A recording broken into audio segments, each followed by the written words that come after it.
overview of the VI text editor. If you do any programming, you're going to hear people talking about VI or Emacs, and they start going off about it, whatever. This is about VI. If you have to use it at all for any serious things, spend the time to use this hot little thing. Vim Tutor. Okay, Vim is also the improved VI, but people just call it VI for short. Vim Tutor. It's a little document, little application. It walks you through the basic commands, gives you little exercises. I highly recommend going through this if you have to use it at all. Okay, real simple, real sweet, takes about half an hour. Let's assume you've done that. If you're using VI, it's going to look a little bit something like this. VI space, the file name that you need to edit. Once you're in there, it's going to give you syntax formatting according to the programming language you're using. In this case, it's Perl, so it's done appropriate highlighting, okay? And some of the basic commands are to, for example, exit VI. Help, I want to get out of here. VI is really frustrating because it doesn't actually show you what it's doing. It's got two modes, the command mode and the edit mode. The command mode is analogous to being up in your menus, like the file or the edit menu, for example, that you're so familiar with from GUI applications. Well, this doesn't have a GUI interface, so you got to get there with the keyboard. So one of the things people that use VI are always doing is hitting the escape key. Am I cleared from the edit mode? Am I into the command mode? I am. Great. I've hit escape. Now I can type in colon and my command. So colon Q, for example, would quit this and get me back to the shell. Okay, again, escape, make sure I'm in command mode, Q. And I can use tab complete and get a list of all the commands that start with Q. And I can see, hey, there's some things there that I don't even know what they do. Okay, quit all. Great, that gets me out of there. Right, and to quit, if you've saved or changed something, you can use Q exclamation point. That means quit without saving. Don't worry about the warnings. Just get me out of here, okay?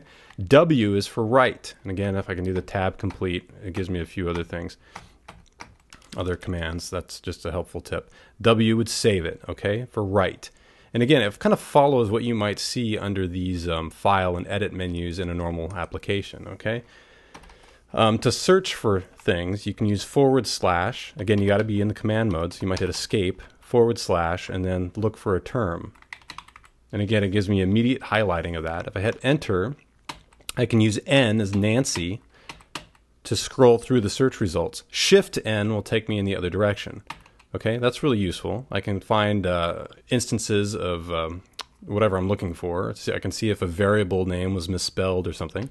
Okay, again, escape will get me back to the command mode.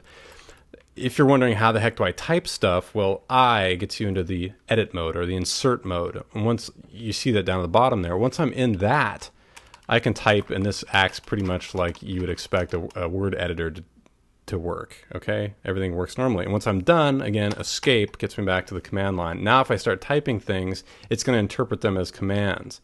So I press J, it takes me down. It doesn't do the things you might expect. So escape, I'm in the command mode. Let me show you how you might delete a line. DD for delete one line. P to paste that line.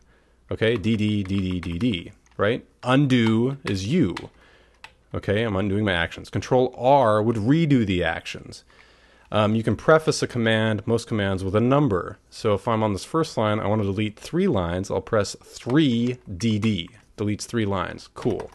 Okay, another thing you might want to do a lot of is matching things like parentheses or braces. I put my cursor on it and I press %, and that's going to jump between the matching item there. So here I've got an if statement. I'm going to do %. Oh, I can see, yep, that's where that's framed.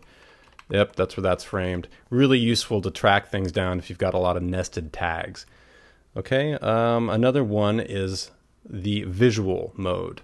So if I want to highlight something and it's not just a whole line, I can press V and get in here and do something like this, and then do a yank, a Y, or a D, or an X to delete it. Okay, that will give me like part of a line. Or even cooler is Control V, and it does a visual block. See this? It just goes in, I can like delete part of this. In this example, I might hit X and then uncomment those lines. Okay, that's really useful to edit like blocks of text that are all ugly, and you can go in there and clean them up. Okay, that's my little whirlwind overview of VI. Very powerful, very cool. Okay, let's get out of here and do escape, Q exclamation point, don't want to save this, and then we're back on the terminal. Hope that's helpful.